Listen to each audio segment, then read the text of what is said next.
கசாம புண்டா காப்பாத்துறா. Shinchan பின்னாடி யாருடா? Shinchan யாரா இது உன் பின்னாடி இவ்வளவு பயங்கரமா இருக்கு? எங்க அம்மாடா. ஃபைனலி உங்க வீட்டுக்கிட்ட வந்துட்டோம்.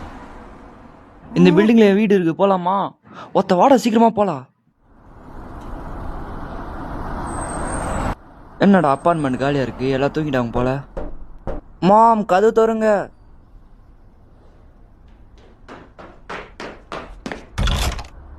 என்னடா கசாமா கூட ஷின்சான் வந்துக்கிறா? மாம் அது வந்து ஷின்சான் முன்னாடி ஏதோ உங்க அம்மா ஈவில் மாதிரி வந்திருந்தாங்க. ஸோ வந்து அவன் வீட்டுக்கு போக முடியாது, அதனால எங்க வீட்டுக்கு அவன் வந்துக்கிறாமா. ஒன் நைட் மட்டும் ஷின்சான் எங்க ஸ்டே பண்ணிட்டோமா. சரிடா, 2 பேர் உள்ள வாங்க. என்னடா வீடு பங்கமா இருக்கு?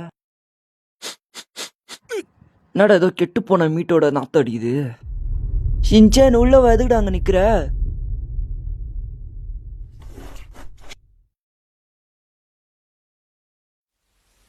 நான் உங்க 2 பேருக்காக சிக்கன் 65 ஆர்டர் பண்ணிக்கிறேன், கூட சீக்கிரத்துல வந்துரும்.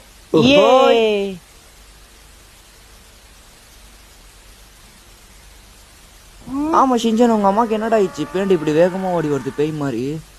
டேய் அது வந்து எங்கள் அம்மா வந்து எனக்கு காய் ஊட்டி விடலான்னு நினச்சாங்கடா. ஆனால் எனக்கு அந்த காய் பிடிக்கலான்னு சொல்லிட்டு பொடி மயிருன்னு சொல்லிட்டு எங்கள் அம்மா மூஞ்சி வேறு மாதிரி பேய் மாதிரி ஷின்சான்னு சொல்லிட்டு ஓடி வந்துட்டாங்க. நெக்ஸ்ட் நான் வேறு தப்பிச்சுட்டு இந்த இடத்துல வந்துட்டேன். நெக்ஸ்ட் வந்து பார்த்தா ஒன்றை பார்த்துட்டேன் நடு ரோட்டில் பார்த்து கசாமாடே ஒத்த போடு வாங்கின்னு சொன்னேன். நெக்ஸ்ட் நீ பார்க்கவே இல்லை, ஆனால் பார்த்து கூட என் கூட ஓடி வந்துட்டேன் அது வாடே ஒத்த.